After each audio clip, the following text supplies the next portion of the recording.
From the culture of the American South, where roots hold stories, comes a natural deodorant inspired by generations of wisdom.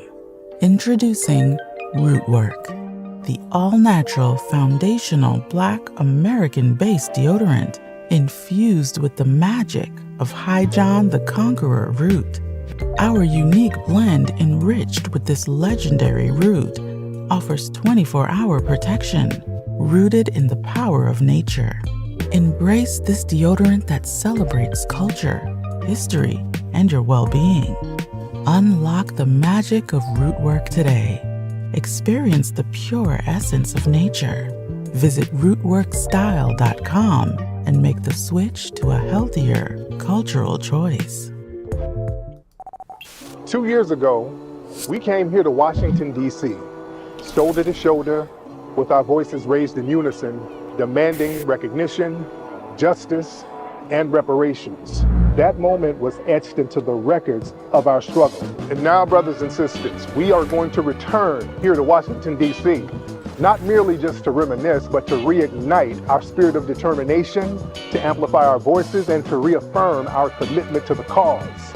Join me, Tariq Nasheed, here in Washington, D.C., at the Rally for Reparations Juneteenth celebration at Freedom Plaza. We're going to have a vast array of phenomenal speakers, guests, leaders, and activists who's going to reignite that spirit of Majawa that's within us and our lineage. You don't want to miss this event. Go to rallyforreparations.com. That's rallyforreparations.com. Come on down here to Washington, D.C. Be a part of history. Join me. Stand up for yourself, stand up for justice, stand up for your ancestors. Rallyforreparations.com. See you here. Boom, there it is. There it is. All right, I'm here, man. What's going on? Hold on one second. I'm just letting everybody know on social media. I got it going on right now. How y'all doing, man? We're here. We're in the building. I'm just throwing everything up on social media, working out a couple of little technical difficulties and kinks. But what's up, man? What's going on, ladies and gentlemen? We are here, and I am ready to chop up great game with you all, as we do every week. And if you have not subscribed to this YouTube channel, I'm going to need you to hit that subscribe button. Ladies and gentlemen, let me take my toothpick out of my mouth. Let me try to look a little more professional here. All right. Get this toothpick out of my mouth. I just posted some things on social media, and now we're in the building. All right. Hope you guys had a great week so far. I hope you guys have been productive. Ladies and gentlemen, hit that HD button so you can see me chop up game in HD. I just posted some things on all right, just testing everything out.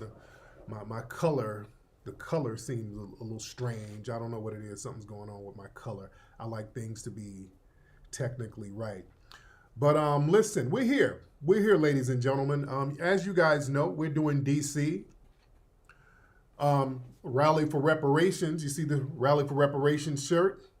We have so many different sweaters. The sweaters are real fly. Rally for Reparations. All right. Get yours at the link below at rallyforreparations.com. We got t-shirts and sweaters that you guys can get for this phenomenal event that we're having in DC in June 15th. And we got some surprise guests popping off. We're going to announce that in a couple of weeks. But the Rally for Reparations in DC, it's going to be phenomenal, ladies and gentlemen. Somebody said, what hotel are we in? I don't know, and I got to keep that under wraps. That's another thing. Where the hotels are, kind of where we're going to be staying. You know, I kind of want to keep everything, you know, I don't want to let folks know where the talent is going to be, just for security reasons. But I will find out some hotels that will give us some discounts or deals for the family, people who want to come through. But DC is going to be popping January 15th, ladies and gentlemen. And we do need your support. Our good sister Nikki the God and our good brother Michael Wharton, they're giving you some links right there in the room. Also, there's a link right there in the profile. We're at a little over 17K for the GoFundMe page. We're trying to get to 50K, so we're getting there. First, I got to show some love and appreciation for every single person who contributed to the GoFundMe, man. Much respect to you. Hat goes off to you, ladies and gentlemen, for contributing to the GoFundMe. That's love. That's love, love, love. Respect to that. And everybody, again, hit that GoFundMe so we can reach the goal, so we can make this event go off without a hitch. We want it to be very smooth. All right? And you know we're doing the right thing. We got a lot of tethers and the mayonnaise militia. They're very upset that we're getting this paper together for this event. We're getting so codified, they don't know what to do. They're engaging in a lot of bad faith arguments out here. We've heard some of the arguments. Well, if y'all having a rally for reparations, where is the legislators? Why is y'all having it on a Saturday? The legislators ain't gonna be in town. These aren't even good faith arguments. We play past that. All right. What did I say? Did I say January 15th? Well, I'm okay. My mind be slipping. I'm old. June. Okay. June. What did I say? Uh-oh. Y'all got to correct me. Sometimes I have so much on my mind, I be saying stuff. June 15th. June. I do so many broadcasts. All right, let me get it together. June 15th. I don't know what I said. But June 15th, ladies and gentlemen. It's happening in June. All right? June 15th. That's when it's going down. All right? Want to see you in the building. June. All right? We want to see everybody in the building. Again, contribute to the GoFundMe page. GoFundMe right below. And listen, like I said, man, a lot of folks get into these bad faith arguments. And by the way, I need y'all to retweet this broadcast. Retweet this and let everybody know I'm live right now. You retweet this and let everybody know that I'm live right now. All right? Everybody give me a retweet. Yeah. I'll be doing so much stuff. Are the trolls in here? What? Shout out to the trolls in here. Oh yeah, that stud I roasted June 15th. June. But yeah, we gotta have rallies like this, because these rallies, it's really to boost morale. This is why it's a celebration. It's a Juneteenth rally and celebration. People are going to the meetings. There's meetings and commissions and organizations all around the country that many of us are attending, speaking at. We're keeping the dialogue in the public lexicon. All right? And family, rallies like we're doing, they're very important. They're very, very important. Now, some of the trolls who like to talk about legislation, where is your legislation? If the legislation is very important, show us what you're doing legislatively. What are you doing out here to get legislation going? See, you can do two things at once. While we're doing the rally, you can go do some legislation. We've worked with legislators before out here with the California Commission. The reason why the language is as thorough as it is now, because again, early on, they were jerking around with the language. We were on top of them, the legislators out here in California, personally making sure that that language was right in the reparations documents. But family, it's very important to understand something. When we have these rallies, there's many things that's very important. Number one, man, it really boosts the morale of people, because that's been a problem when it comes to our reparations. We start talking about reparations, a couple of tethers come in and start sabotaging it, talking about what we ain't gonna get, and then all of a sudden the morale is going down. The morale is to the ground right now when that happens. But now We haven't let that happen. You dig? And we see the tethers and the white supremacists coming in our mix trying to lower the morale. You dig? Always trying to come around, among us talking about what we're not going to get. Oh, these white people ain't going to give you on nothing. We need to stop. We need to stop begging. You got Caribbeans and Africans talking about we need to stop asking for some reparations. People who ain't even qualified. So again, us getting together at these rallies, man, just vibing with each other on a family vibe, that boosts morale right there because the message is the leader. We're all getting together on one message accord. Also, another thing that's very important, it also builds unity. You know, bringing everybody together, everybody's coming together on the same accord so that we can boost each other's morale. That builds unity. Yeah? Building unity is very, very important. Yeah? And also it enhances the motivation too. It's just like a pep rally at a football game. When the team sees that there's a pep rally and sees that all the students are rooting for the team, you're going to go out here and play a little harder, knowing that you got people out here rooting for you. You understand? Knowing that you got other students, so to speak, or you got a school, so to speak, out here gunning for you. So you don't want to let them down. So you're going to go out here and make a big impact. Yeah? Another thing that's very important about these rallies, man, is the cultural pride. Again, this is why it's the Rally for Reparations / Juneteenth celebration. We're also giving it up to the ancestors.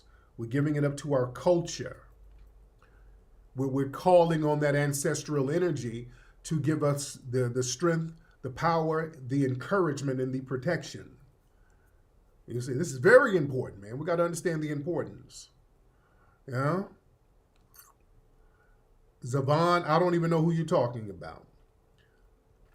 He says somebody's using my name for content. They're supposed to. People are supposed to use my name. Lesser than people are supposed to use my name for content. You know?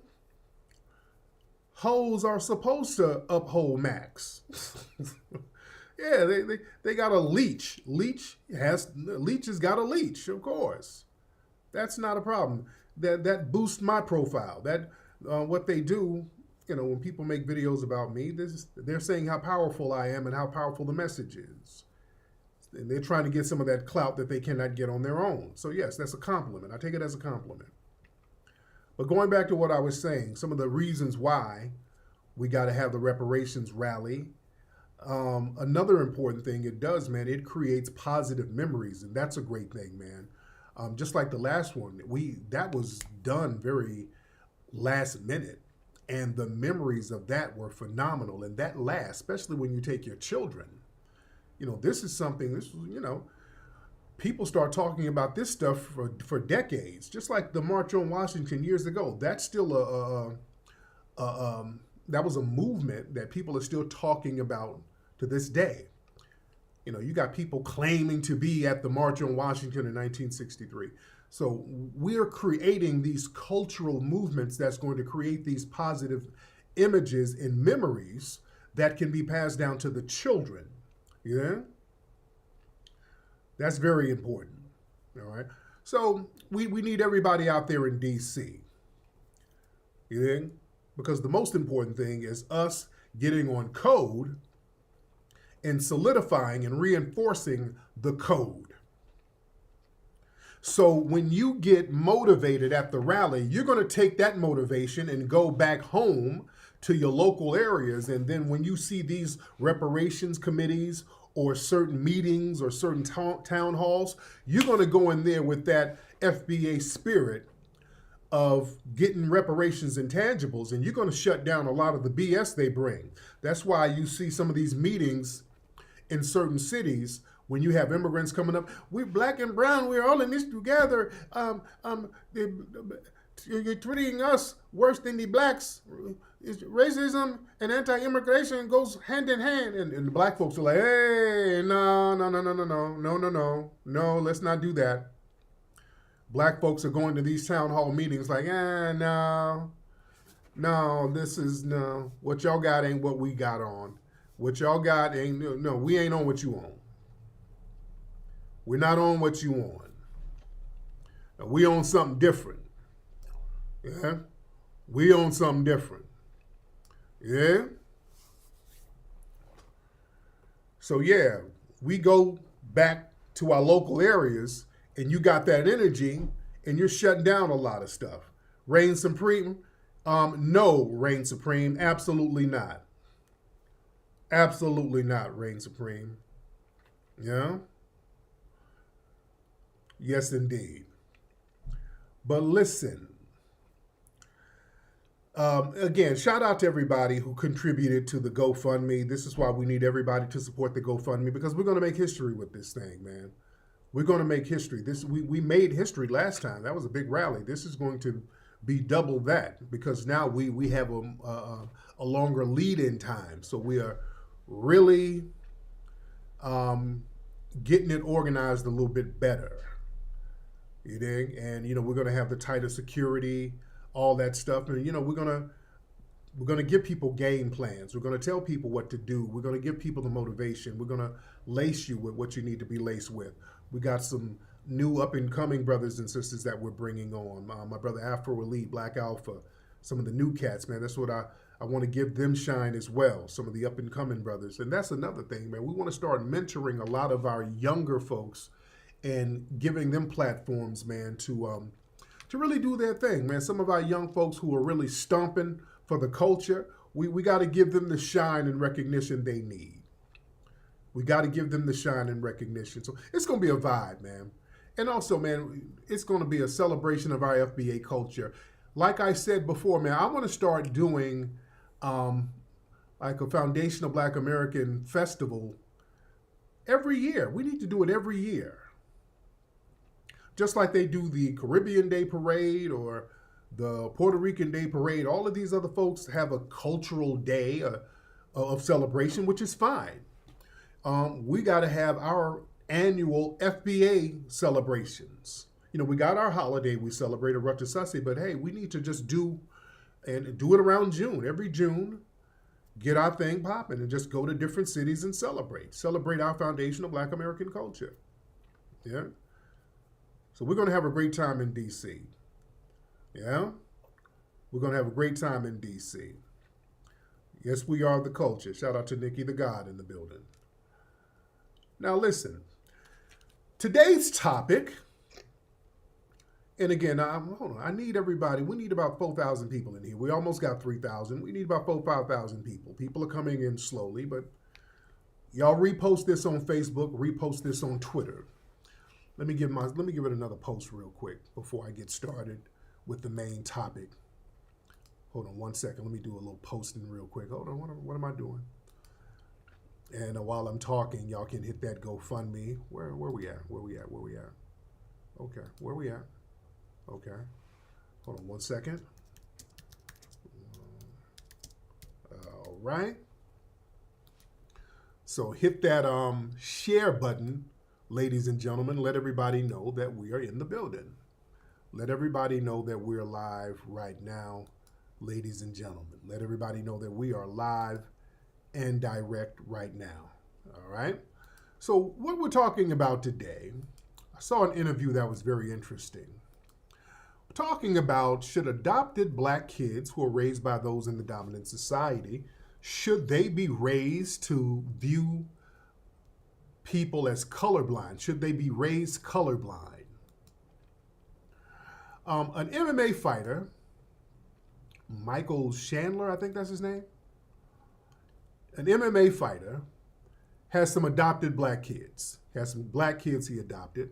And I want y'all to hear this interview of him. This is interesting. All right, listen to this. And this was on the Art of Dialogue, and this is fair use because we are doing commentary. And shout out to the Art of Dialogue. But check this out. Uh-oh, what am I doing? Let me get it together. Hold on. 1 second. Let me get it together. There we go. All right, now listen to this. All right, now he got these adopted Black kids, and listen to what he's saying. Hold on.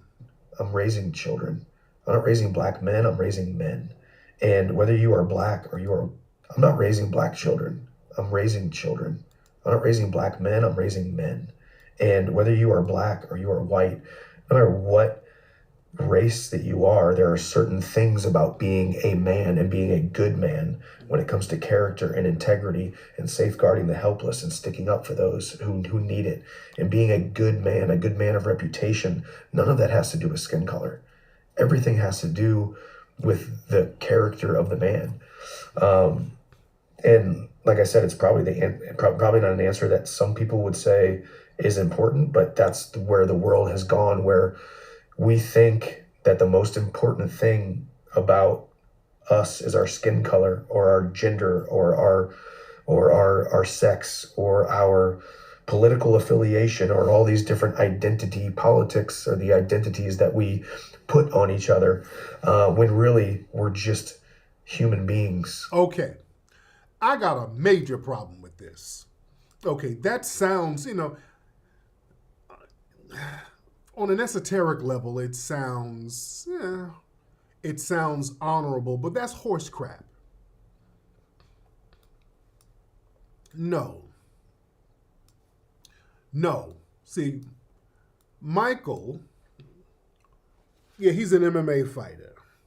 See, he has the luxury of denial. You do? You dig? They play this racial denial. We don't see any race. We're colorblind and we're just going to be men. We shouldn't see skin color. We shouldn't see this. Yeah, you got the luxury to sit here and pretend to be colorblind because you're in a system that's not targeting you. You're not in a system that's targeting you. We're in a system called global white supremacy, where black people, especially vulnerable black people, especially children, women, handicapped children, the most vulnerable black people are targeted. So you have the luxury to be colorblind. These black children that you're raising, they don't have the luxury to sit up here and play the colorblind game with you. People look at them as black, and they're going to treat them as black. And everything that comes with that. Psychologically, they need to be prepared for that. Yeah, these people get these black kids, and then they play the colorblind game. And you see two things happening with these kids, especially black boys. All right, these black boys raised by a white father, an adopted white father, they're most likely going to turn out to be very moist. They never raised them to be men. You talk about being men. Dr. Welsing told us in the system of white supremacy, the white supremacists won't let you be a man. You got two options. You're going to be a perpetual boy or you're going to get to be a substitute woman. So when these children grow up, they're always switching around. They're always flailing around. They've been buck broken. They feminize these children. Because let me tell you something. If they have these black children living among these white people in their white communities, their white colleagues and neighbors are going to require that those black children who are basically looked upon as being exotic pets, you're going to have to fix the pets. You understand? Because you're going to send those black children to schools with your neighbors' white children, especially black boys. Your neighbors are going to be looking at that funny. When those black children, black boys come of age where the hormones start kicking in and the testosterone start kicking in. There's going to be some side eyes to those black boys. That colorblind stuff is going to go out the window. And they're going to start asking questions about you bringing those black boys around them white daughters in those communities. It ain't going to be no colorblind stuff. That sounds cute. It ain't going to be no colorblind stuff. They're going to say, hey, have you fixed those kids? We don't see them switching around like they need to switch around. By the time they get in junior high school or middle school, the rest of that white community, they want to see them switching and twerking. If they ain't switching and twerking by then, that's going to be a problem. They want to see those kids buck broken. Charlize Theron, she buck broke those black adopted kids early. So they're safe in the white community. Look at them as safe. Yeah, they're good. Yeah? Madonna buck broke them kids early. You see Madonna's kids switching around and twerking around all over the place. Just look at them.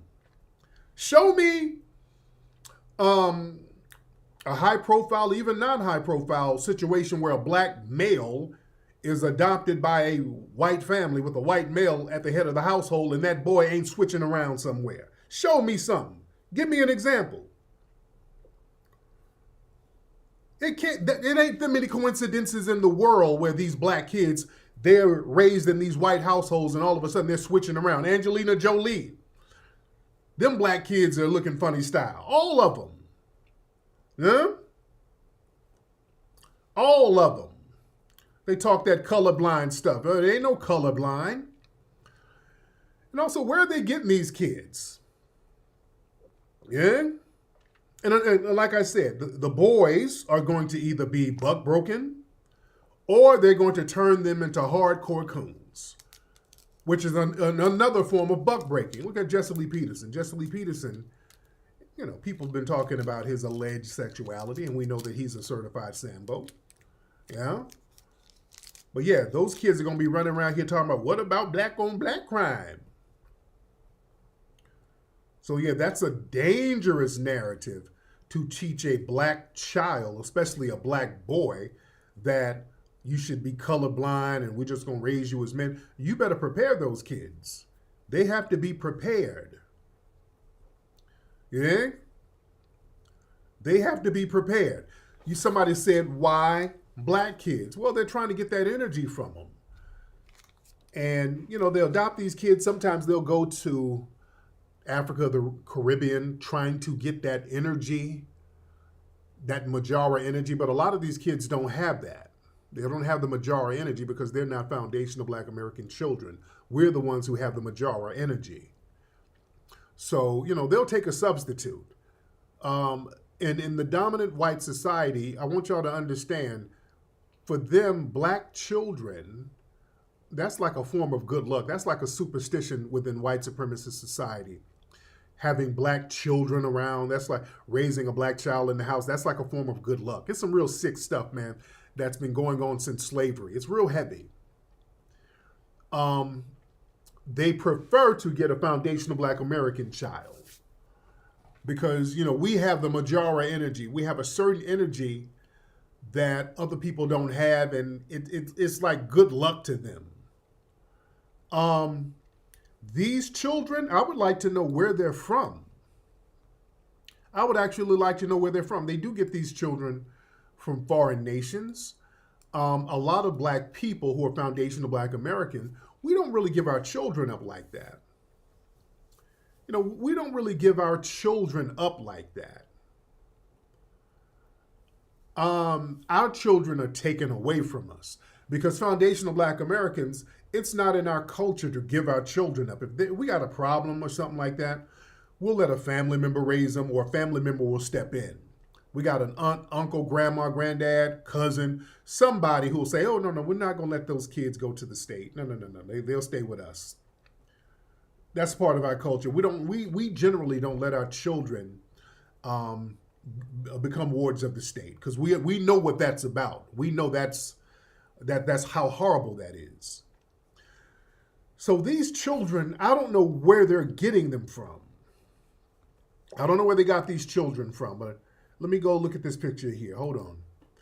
Now the little one on the top, I'm looking at that hairline of this baby. That baby don't look FBA. I'm not saying that to disparage that baby, but that baby looks like he has an Uber account and he drives Uber. This baby don't look FBA. I'm looking at that hairline. I don't know.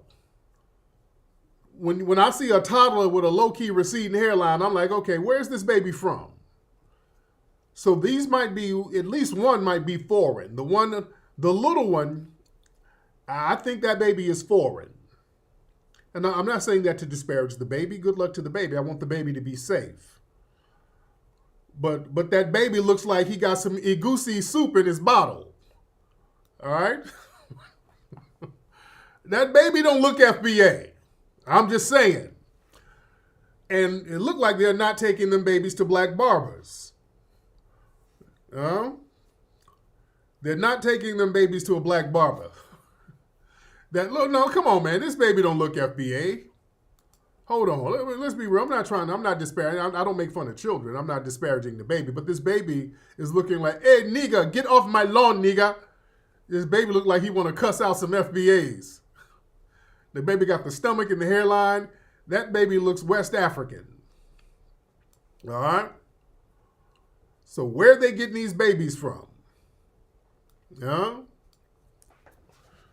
That don't look like an FBA baby. Both of them might be foreign. I don't know. But little baby Babatunde, that don't look like an FBA baby. Yeah, and look, I don't like this game where they try to play the colorblind game. Somebody just mentioned Brendan Depper. There was a black kid down in Florida who was adopted by white people. He's an autistic child with ADHD, Brendan Depper. They had him in school in like special class, and they triggered him. Somebody allegedly took his Nintendo game, and then he started whooping on a female teacher. And they charged this boy with a felony, and they're trying to give him 30 years. It's a real big case, which is a horrible precedent that they're trying to set. See, this is why we can't sit here and let them talk about colorblindness, because black children who are vulnerable, you don't have the luxury to sit up here and run with a colorblind narrative. Yeah, this kid is a teenager who's special needs. He's in a special needs class. It's severely special needs. He doesn't understand what he's doing. And they're trying to give this kid 30 damn years. His lawyer, they filed something, a lawsuit against the school for not protecting him, as they should, because this sets a horrible precedent. What if one of these white teachers want to cash out and get a big bag out of a school? They go to the school and trigger one of these black kids who are special needs. The kid whoop on them. Then the teacher's like, oh my God, oh, look what happened to me. Oh, I want him punished and I need 4-5 million of them things. So yeah, they can just go trigger one of these kids, and they know the racial angst that's against black children. They can look at this as a big finesse. They shouldn't be in positions to charge these special needs black kids if they're in a special needs class. I mean, he's in a special needs class. They understand that. Look, they don't do that to white school shooters. White school shooters, they go shoot up a school. They'll go find a report card they had 10 years earlier and say, oops, we can't lock him up. This guy had a bad grade, so he must have had ADHD. He had some behavioral problems. We can't put him in jail. You know, they don't punish school shooters like that, them little white kids who shoot up schools. Let them find out that they got one little behavior evaluation. Oops, he's not mentally competent to stand trial. Yeah? But Brendan Depper down there in Florida, we're watching that case very closely. That's a horrible precedent that they're trying to set. Yeah? There we go. We're in here heavy now. We got like over 4,000 people in here. We got 4,000 people in here. But yes, shout out to the lawyers who are suing the school system, because it was the school system that let that kid down. They should have had a male aide with that kid. If he had a history of violence, he's not in the right mindset to face no damn 30-year sentence. But this whole weird thing where they want to punish black people, this sick, satanic, sadistic narrative where they want to punish black people no matter what kind of handicap you have, no matter how young you are. This is a very disturbing part of white supremacy. So we don't have the luxury of a colorblind mindset. Shout out to everybody in here. We're in here deep. Much respect to everybody in here. Speaking of colorblind and dealing with racism, I really want to see black folks stop running around at these rallies for these other groups. Black people are going to these Israeli, Palestinian rallies, and black folks out here getting hemmed up. I'm seeing a lot of black people out here getting hemmed up. What are y'all doing? There's a reason why these groups want black folks to go to these rallies and support, because I'm looking at a lot of these rallies for Palestine and Israel. The police presence is there. You know, they're getting a little aggressive, but they're not getting that aggressive with these white protesters. They're not hitting them with the tear gas and the tanks and the rubber bullets that they are hitting us with at black protests. When it were at those Black Lives Matter protests, we were getting hit with the military grade weapons.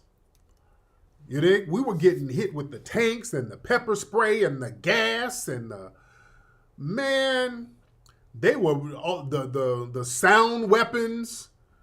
Man, I remember going to Baltimore. Man, it looked like Beirut with all of them damn military tanks all up and down the street for black folks. Yeah? So yeah, they're not doing that for these white protesters. Boy, they're handling them with kid gloves. Now, some of them are getting touched up, some of them are like, oh my God, this is fascism, oh God. Well, welcome to the club.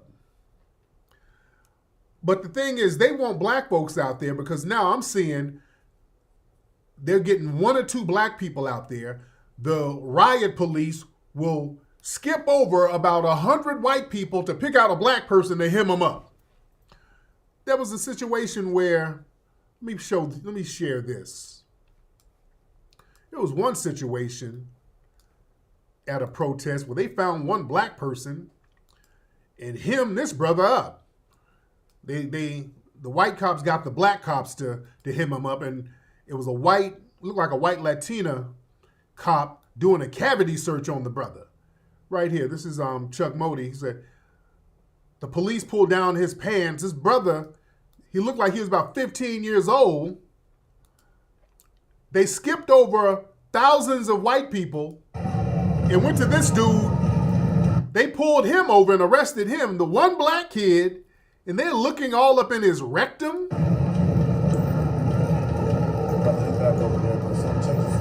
Yeah. You got it. So they got a flashlight in the dude's bussy.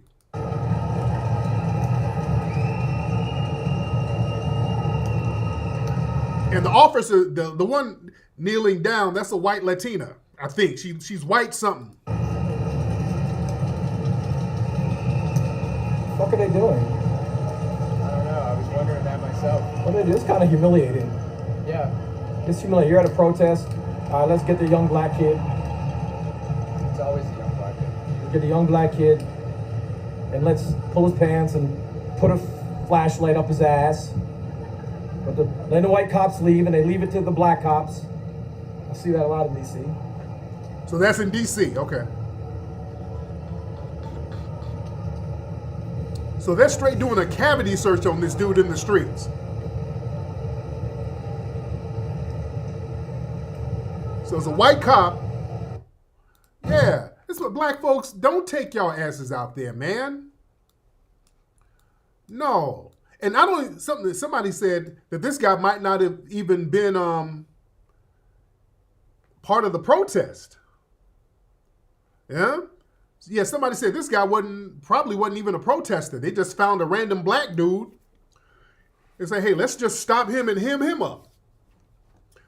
Yeah, this is why a lot of these folks want black folks out there so that y'all can get hemmed up and whooped on, and then they can sit there screaming for you. Oh, God, look at what you're doing to him. Yeah?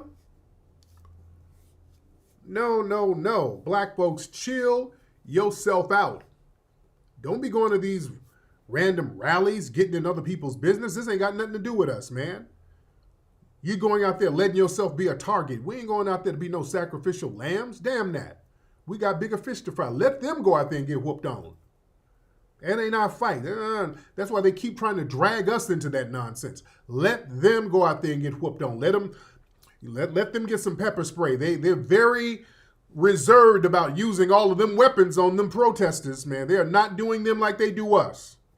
Yeah, I don't even think he was part of the protest, but hell, they're like, hey, let's hem somebody up. So yeah, we got to understand when it's time to sit that ass down somewhere, family. Lord. And speaking of that, man, did y'all see, man, they got some new AI surveillance, dude. They got some AI surveillance that can automatically detect crime. Dude, check this out, man. They got some AI technology now. This AI ain't no damn joke, where they can automatically detect crime with AI. The AI intelligence can automatically detect when a crime is in place and then notify law enforcement of backup.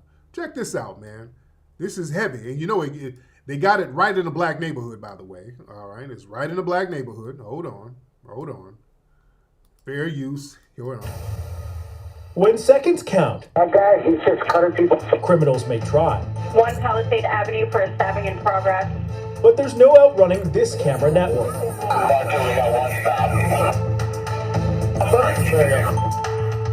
Controlled not by human hands, but by computer software. This is the Yonkers Police Department's real-time artificial intelligence center. Between the use of AI as well as our personnel in the field and in the aware realm, we're able to multitask and get a ton of information in a short period of time. Max Goldberg went from walking the beat to crime control, working in the nerve center with 400 cameras. Watching New York State's third largest city. Goldberg says the system will pinpoint a problem without his intervention. He credits the Aware Network with recently helping find a missing girl with autism by inputting her description. Wearing a red top and black bottoms. And just 3 minutes after the 911 call, I was able to see her crouching down behind a vehicle, trying to hide from people. from a fire to a stabbing rampage, the system's AI capability recognizes anything out of the ordinary, often flagging it before 911 is called. This kind of changes the game. As the call is coming in, our officers in here can pull up cameras in the area and direct the right resources to the right locations. To go down into the water. In March, their force multiplier saved a despondent woman who jumped in the frigid Hudson River. Almost there.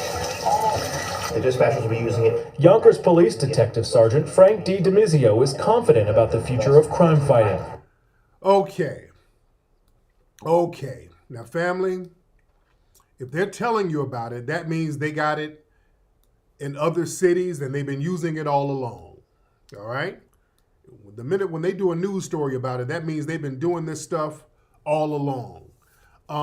What was that movie? Was it Minority Report? What was that movie back in the day that had all of that surveillance stuff? Was it the Minority Report movie? Hold on. Who was it? Hold on. Let me make sure that this, yes, it reminded me of that movie from back in the day. Hold on one second.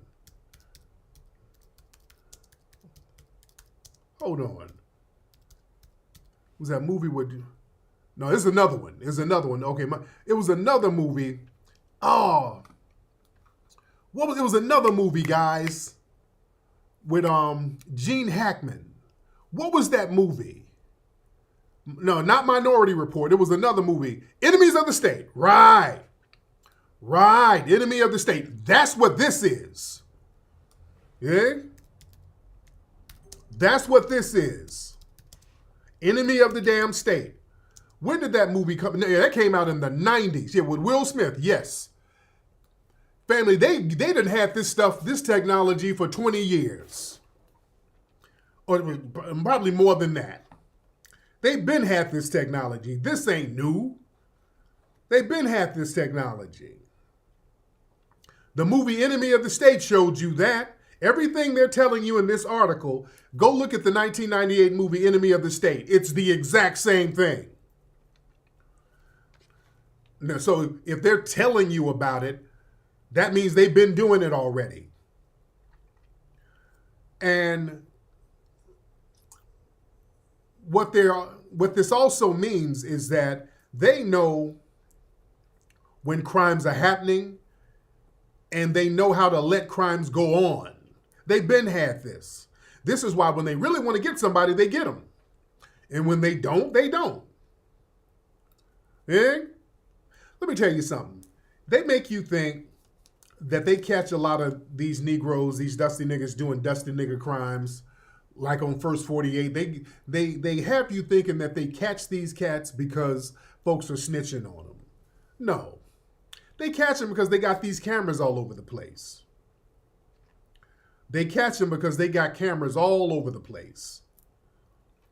That's all they got to do. There's cameras everywhere.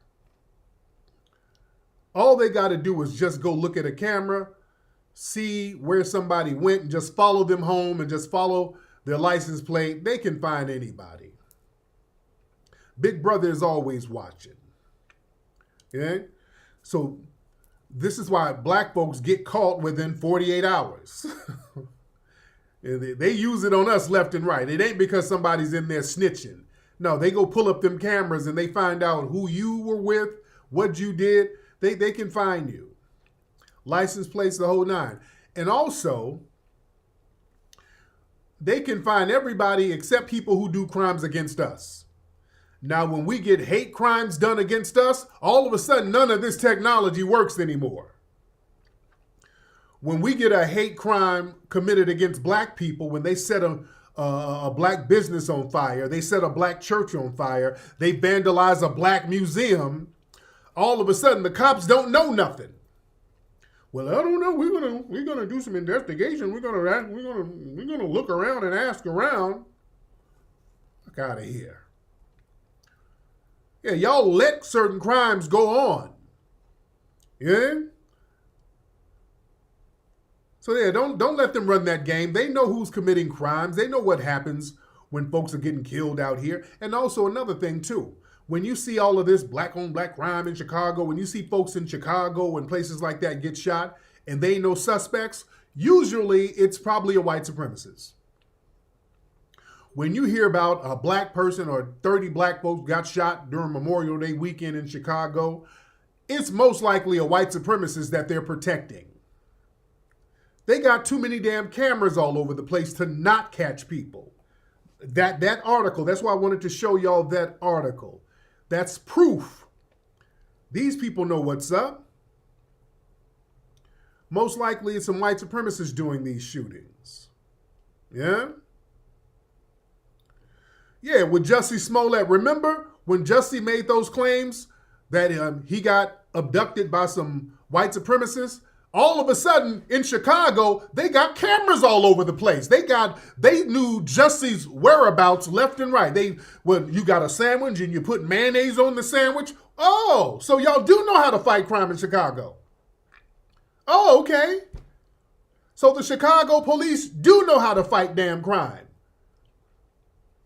All of a sudden, all those cameras in Chicago worked when it was to focus on Jussie accusing some non-existent white supremacists. All of a sudden, they got cameras everywhere. They got camera footage of the tethers he was working with. They got camera footage of everything. Okay. All right.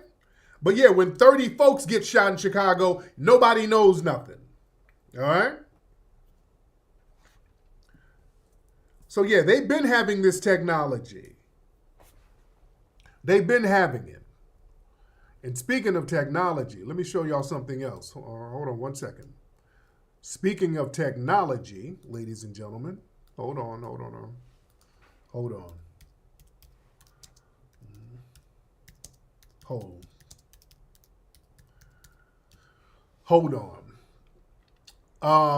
Y'all remember over a decade ago when I was telling people about them robot dogs that they had. They were wheeling out. They were wheeling out them robot dogs. And I'm like, man, hold on. They had them robot dogs and they were making them do tricks and do flips. Oh, look at this. This is a little robot dog built by Boston something, built by one of these technology companies. And they're like, oh, look at this dog. It's a robot dog. It can be your friend. It's cute. It can do tricks. You look at it, do a flip. I said, man, Boston Dynamics, right. I said, dude, don't y'all fall for that. I said, don't y'all fall for that. Don't fall for that. Don't y'all let these people make you think that these are little cute pets. These people are going to weaponize these things. They're going to weaponize it. And I think Boston Dynamics had some kind of clause where certain products that they make couldn't be weaponized. But that doesn't stop another company from making a duplicate and weaponizing it. You understand? Yeah, when they got Micah Johnson, they used one of them robot dog type things to get Micah Johnson. I told y'all, don't y'all think that thing is cute. Now they got some more of these robot dogs on the market. Check this out. They got more of the robot dogs on the market, and these robot dogs got flamethrowers on them. All right? Let me turn the sound. Let me just turn the sound down. So yeah, these are the cute little dogs that you can operate with a remote control. All right, these are little cute robot dogs with laser beams, you think flashlights, all right? And these cost about $9,000, so they're relatively affordable, relatively for certain people. So yeah, they got these little cute dogs that's being stealthy. All right. Hold on. Let me fast forward. All right. And they can shoot flames and burn stuff up.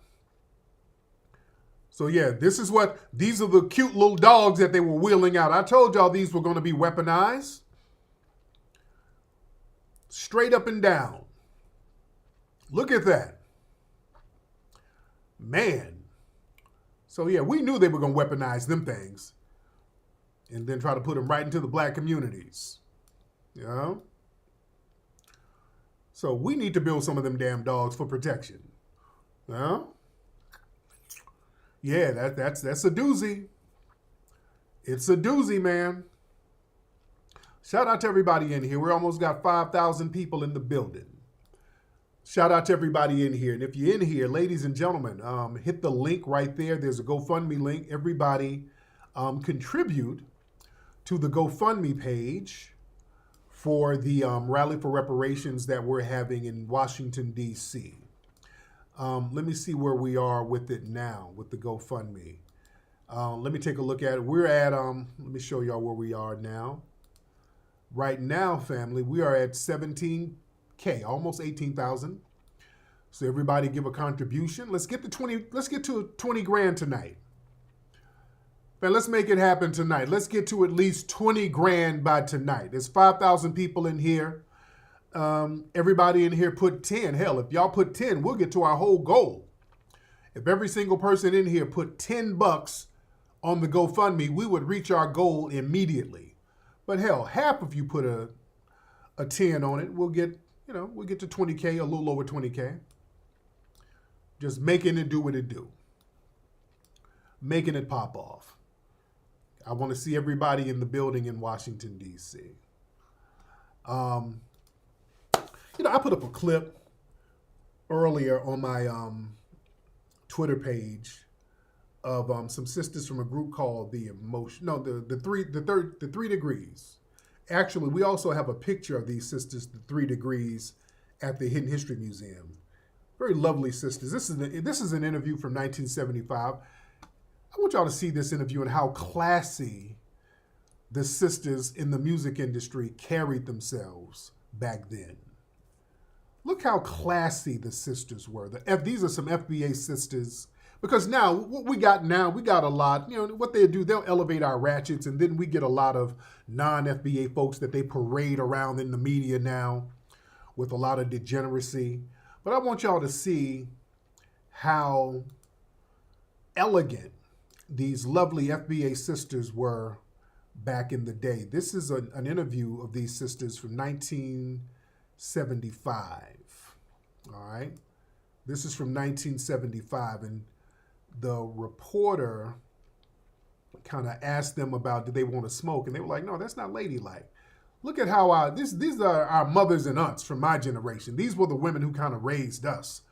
This was before the crack in the 80s and all that stuff. But look how lovely and elegant these sisters are and how they conduct themselves in interviews and how intelligent they are. Hold on, listen to this. This is a breath of fresh air. We haven't seen this in a while. Hold on. But you have. Why not? Why not?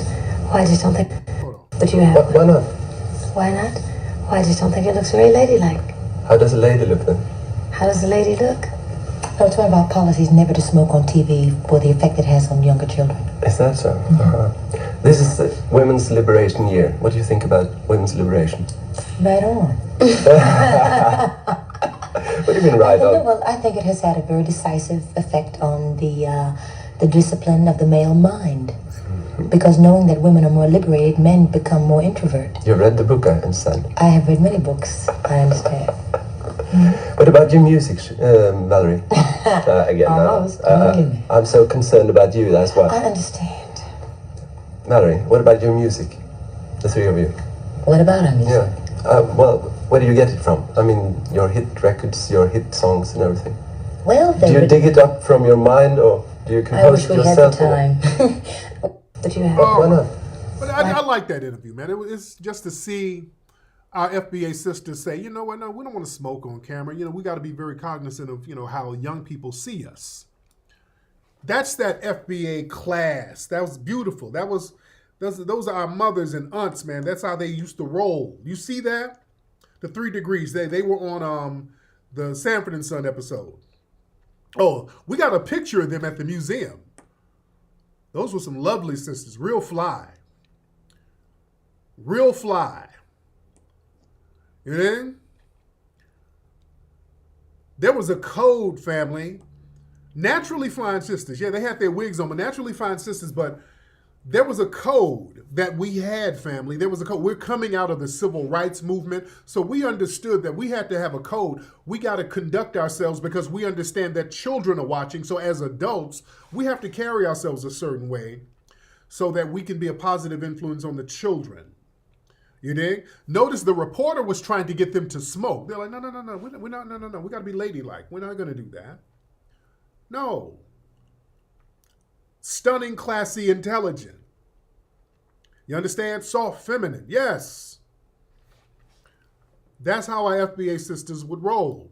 Yeah, and now we got the sexy reds and all that. Now we got, they parade around, to be honest, a lot of tethers who are non-FBA. There's a woman. I saw something on, oh, God, let me show y'all this hot mess right here. Piers Morgan had this hot mess on. There's this woman out there in New York, calls herself Crackhead Barney. They try to promote her as like some kind of performative artist. She does a bunch of troll nonsense. And New York has a lot of these weird tethers who are black, who do weird-ass troll stuff. And we like to say these people don't represent us, man. These people do not represent us. And Piers Morgan had this woman on his broadcast. This was a woman who was harassing Alec Baldwin. And this is not a skit. They actually had this woman who just acts like a big buffoon. She's clearly a tether. This woman is so clearly a tether. She tries to hide her real identity, but she's clearly a non-FBA tether. Now look at this. We go from the 3 Degree to this right here. This looked like a skit from Saturday Night Live, but it's not. This woman goes out in public and does this type of performative buffoonery. Look at this. Well, welcome to Uncensored. Hey, Beth! I've been waiting for you, Beth!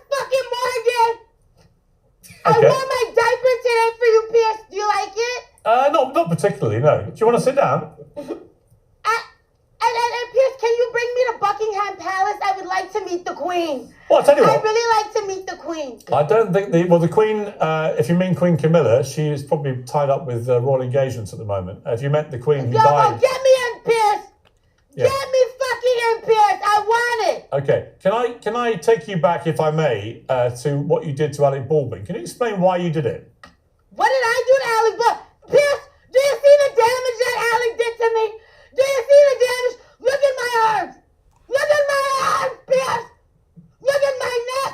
I was maimed by a white man on Monday. You're telling me what I did? No, you weren't maimed by Alec Baldwin on Monday, were you? I was maimed. No, my you weren't. hand is broken. My neck is broken. No, it's my not. Legs. Look at my legs. My legs don't work. Look at this. Pierce. Pierce, are you another white devil? Pierce Morgan. Don't do this to me, Pierce. It's too early in the morning, Pierce. Pierce, it's too early. Not the wig. But you look at that head, that's a tether head if I've ever seen one. Your wig's come off. It's not a wig, Pierce. It's my hair. I'm a white woman. I identify as a white woman. Well, what? Okay. So this is the nonsense they put on, and they try to have that represent black women. You understand? Absolute cringeworthy trash.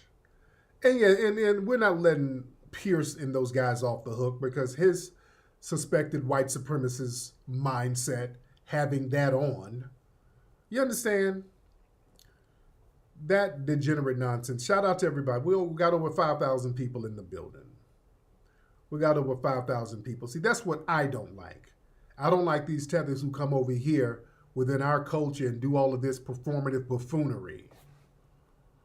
You dig? Not cool. That's why the tether class who, and I'm not talking about some of our non-FBA brothers and sisters who are riders, but that tether class who gets into this nonsense, that ain't the business. That ain't it at all. That is not it, ladies and gentlemen. Okay? But family, it's very important for us to understand how we need to be super duper on code because we don't need people misrepresenting us. We already got folks who are working against us. There is no minority coalition. I want us to understand that. Don't let people sit here and promote that to you. We as foundational Black Americans, we have to circle our wagon and we need to look out for the people in our lineage. We have to look out just like other groups are looking out for their folks. Family, did y'all see this stuff about the black hair care industry and how insidious it is, how they lock black folks out? A lot of stories are coming out and a lot of people are finding clips of certain documentary films showing how black people are specifically targeted to be left out of profiting from the black hair care industry. I want y'all to look at this clip here of a sister talking about her experiences. And Claude Anderson talked about this for years, how in the black hair care business, the Asians will not sell to black vendors. Hold on. All right, sis, y'all asking for it now. This might be some brands that y'all love, that y'all frequently buy. But if you want the list, here it goes. Coming up at number 1, that's going to be Outre. That's going to be your braiding hair. Yes, they turned me down for an account stating that they were not accepting any vendors in my area at the time. I'm not sure why. Money is money. I'm just buying products, but that was their excuse. Coming in at number 2, that's going to be Shake and Go. Yeah, the Shake and Go clan sent me an email stating that they were trying to catch up from COVID, and I emailed them in 2023. I think COVID was in 2020. And they denied me an account. Coming in at number 3, that's going to be Sky Trading. Sky Trading is over all of the pink lemonade hair that everyone was just so happy about and trying to get and trying to go and buy and put all their money into the brand. Yes, denied me too. They stated that they didn't have any products. Yeah, so it's heavy. That Claude Anderson told us about this years ago. The $1 billion hair care business which is based on our hair primarily, we get shut out of profiting from it. You see? And family, they did this thing. They were working with the U.S. government. Look, let me show y'all another clip to show y'all how insidious this is. They've been working on this, shutting us out, since the 1960s. They've been working on this since the 60s. Look at this clip here. Fair use. All right, peep this out. Hold on. Later, I learned that what we're seeing now, the Korean domination of the black hair industry, had its start back in the early 60s with the help of both the Korean government and the United States government. This is Chosun, one of the most respected newspapers in South Korea. And it's inside the archives of this newspaper that I discovered a document from 1965 in which the wig manufacturers in Korea convinced the Korean government to ban the export of raw hair, making it impossible for anyone to manufacture wigs from the highly desirable Korean hair population, except for the Korean manufacturers themselves. And 6 months after the Korean ban on the export of hair, the United States government banned the import of any wig that contained hair from China.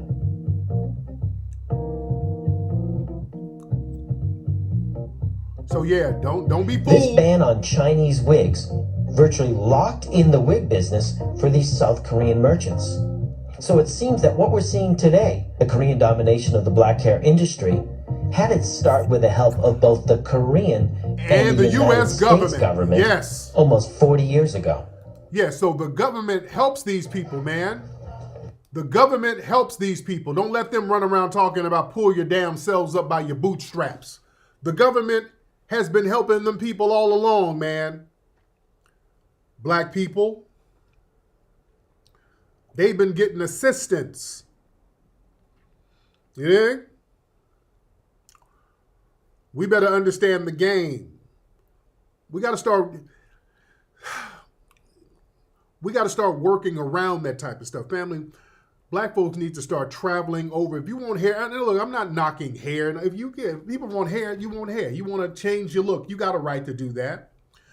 I'm saying we got to learn how to start monopolizing these damn industries ourselves. Go around that little hustle.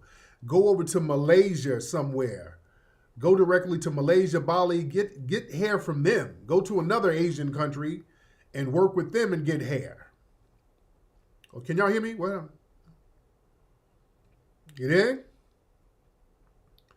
A lot of them will get, yeah. Get in? Go to some of them other countries and work out some deals and get some hair. Go to Pakistan and get some damn hair. Work out some deals. Yeah?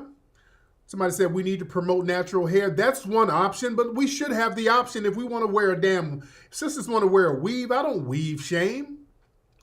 I don't weave shame, all right? Yeah, if you want to wear natural hair, cool. And let me tell you, some of y'all dudes be saying that. Some dudes, y'all just stop capping. Sometimes y'all be like, I want the sisters to be natural. And the sisters show up with some natural hair you ain't even checking for. Yeah? Let's stop. Sometimes people with wigs and weaves, they look good. Sometimes you need it. Sometimes y'all ain't got the head for a natural hairstyle. Sometimes you need a damn clip-on bang. All right? That's what it is. Well, uh-oh. Hate when my camera goes out. When I'm chopping it up and then my camera goes out. It's all good. Let me charge my camera while I'm talking. I hate when my camera does that, but I'm here. I'm here with the family.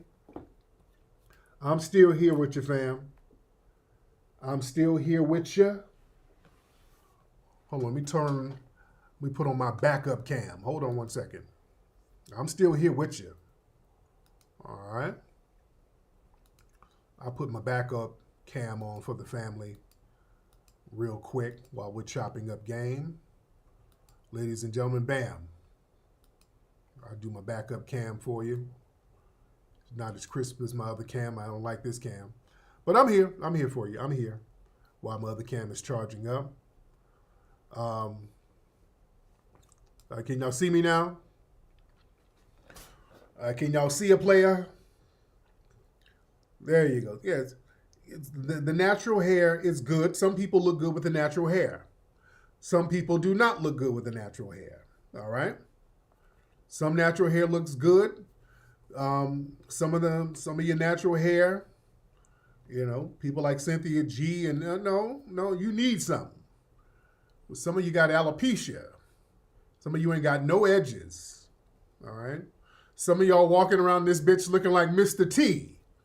So you need to go down to Sally's Beauty Supply and get something to clip on.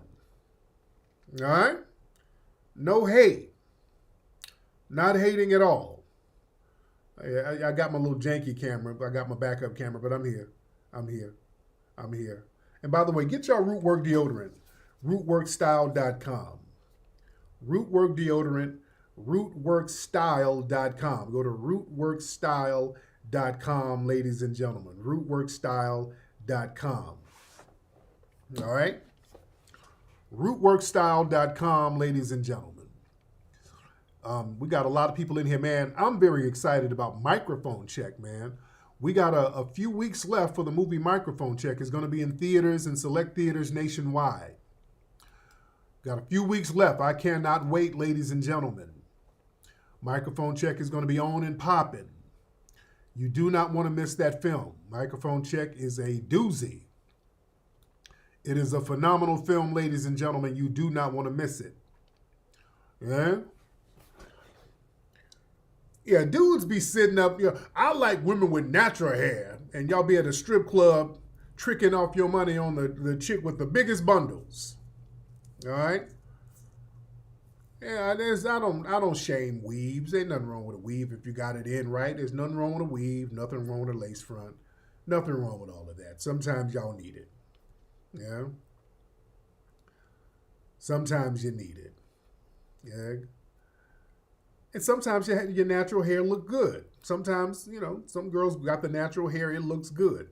Sometimes some of y'all can't do the natural hairstyles. But sometimes y'all can't do the short hairstyles. Sometimes y'all try to go short and you ain't got the head for it, ladies. You got to have the head for that.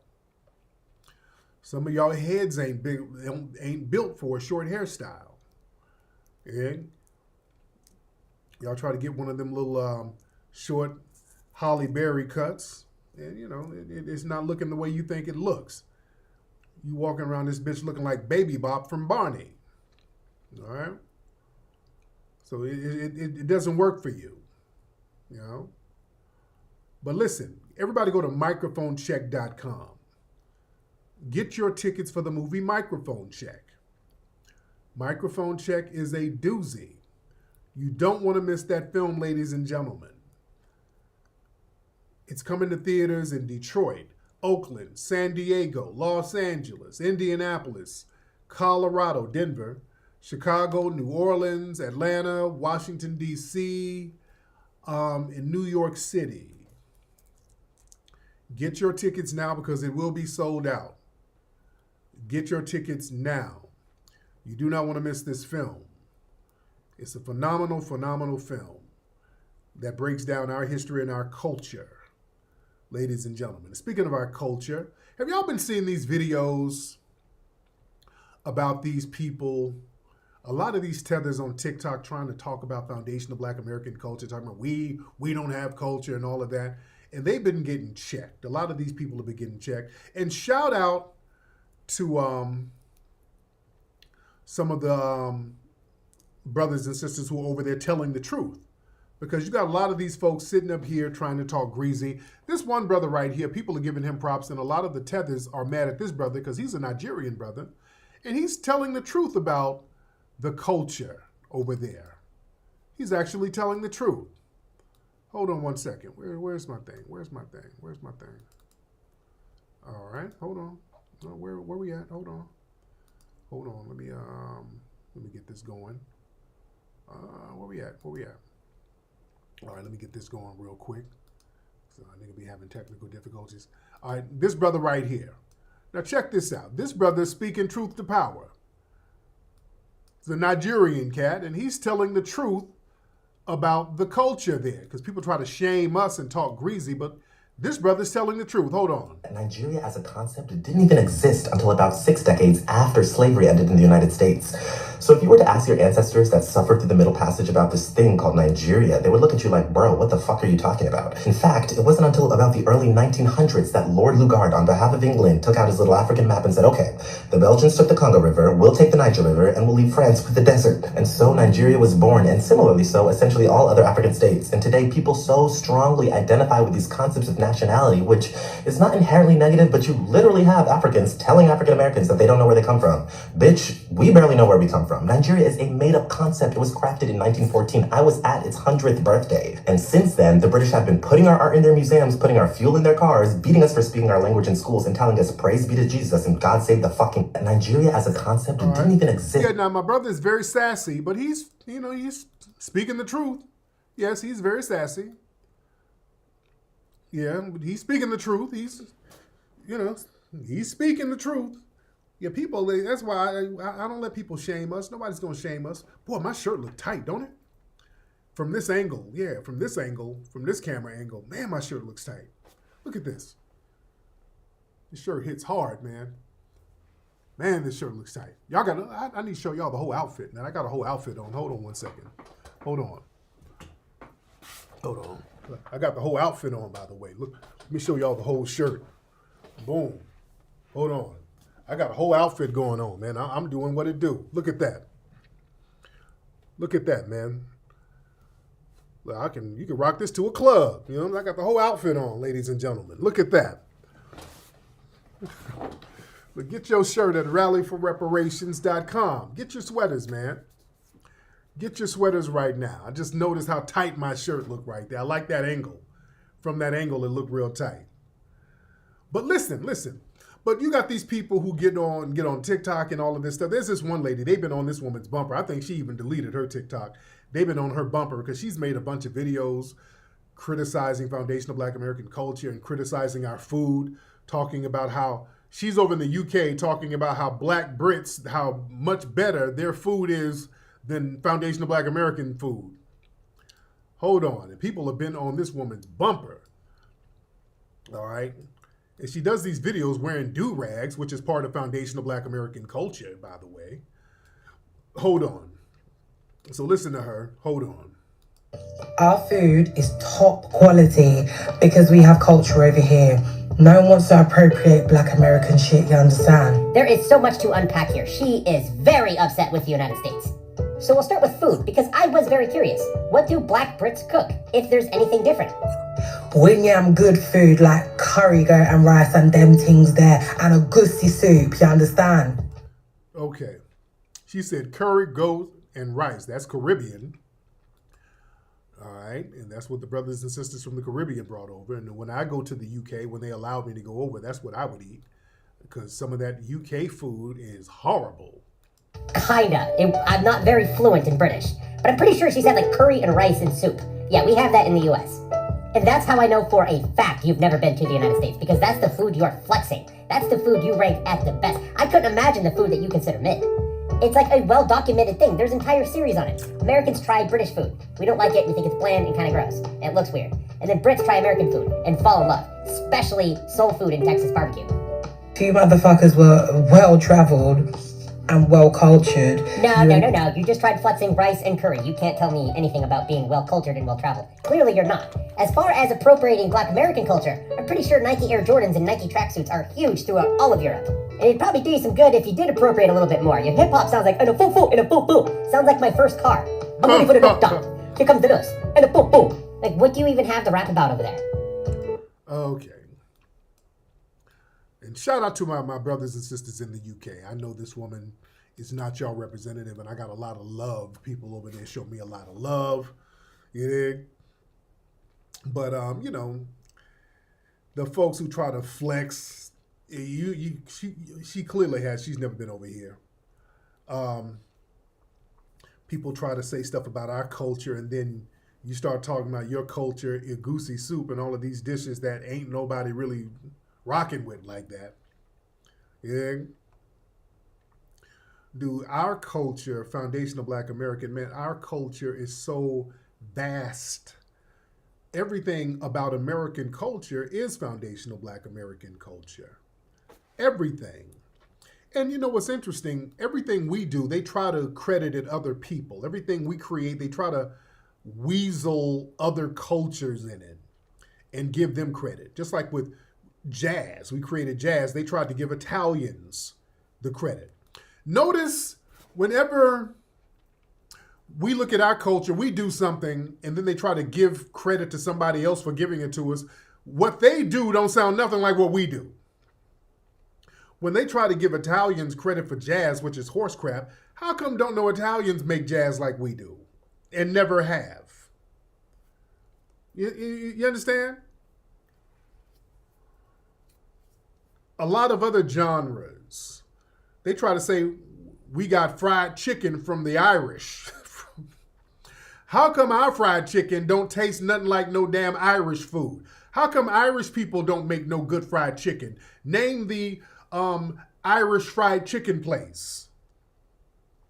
No, nobody goes to no Irish restaurants. Yeah?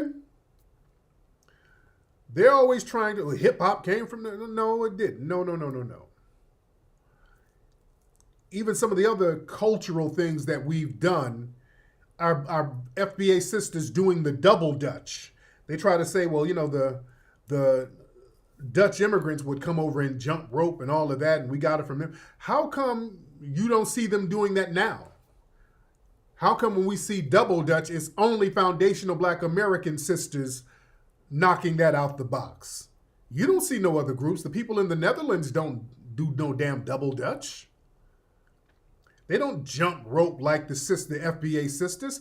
The double Dutch as we know it, that's a foundational Black American culture. Nobody does it like FBA sisters, that double Dutch. That's a part of our culture. We got so many things that's a part of our culture that we've normalized. It's just like something we do. We don't really brag on it. It's just something we do. The Chicago steppin'. You know, that's a part of foundational Black American culture. The way we roller skate, that smooth ass roller skating we be doing, that boogieing, that roll bounce boogieing, that's a part of our culture. Nobody bounces boogie on them roller skates like we do. That's a part of our culture. You see? Fresh hairlines is a part of our culture. You see people going around in foreign countries getting FBA hair transplants and FBA hairlines. You see? People copy everything we do. That's what we got. I'm claiming all of the stuff we do. Yeah? Everything that we got popping, I'm claiming all of it. I'm putting it back on us. If people want to start talking about what culture is popping, man, please. We got a whole bunch of things on the chalkboard. Yeah? We got a whole bunch of stuff on the chalkboard. And the thing is, because, you know, we've made this country so great and it's so vast, different parts of the country, we have so many different cultures within the culture. You go down to Memphis, you got the jukin dance, the Memphis jukin. That's a part of our culture. The steppin', the college steppin' dance, that's foundational Black American culture. Yeah? But we got a lot of stuff. Yeah, low riding. Don't let people think that it was the Hispanics started that. It was Black people who started them low riding clubs down in San Diego. That was Black people doing that. All right? It was Black people doing that low riding, getting them cars souped up like that. It was Black people who was doing that out here first. Yeah? Our culture is vast, man. Yeah? We better understand what's going on out here. Yeah, crumping, all that stuff. Yeah? And then other people tried to take credit. That's why the South was clowning Fat Joe. Remember, Fat Joe said that it was him that got the South doing the lean and all of that stuff. He started that. And the brothers was like, oh, hell no. Man, what the hell are you talking about? We didn't get nothing from no New York. No, you didn't, Joe. No, brother, you were not doing that. Yeah? Yeah, oh, laying edges. That's a foundational Black American thing. Sisters, FBA sisters started the whole laying the edges. That's a foundational Black American woman culture. Laying your edges down. You know? Man, we get things popping. Yeah? And, you know, we got to understand, man, a lot of the tethers among us and the sabotaging that they do and the stealing and the appropriating and then act like we're getting something from them. We better understand a lot of stuff that has went sideways with us. A lot of tethers done brought it to us. Like the shower posse and all of them guys back in the 80s. We got to look at a lot of weird stuff that has happened among us. Who's bringing it? You understand? We better look at a lot of things that has happened to us and who is bringing that stuff.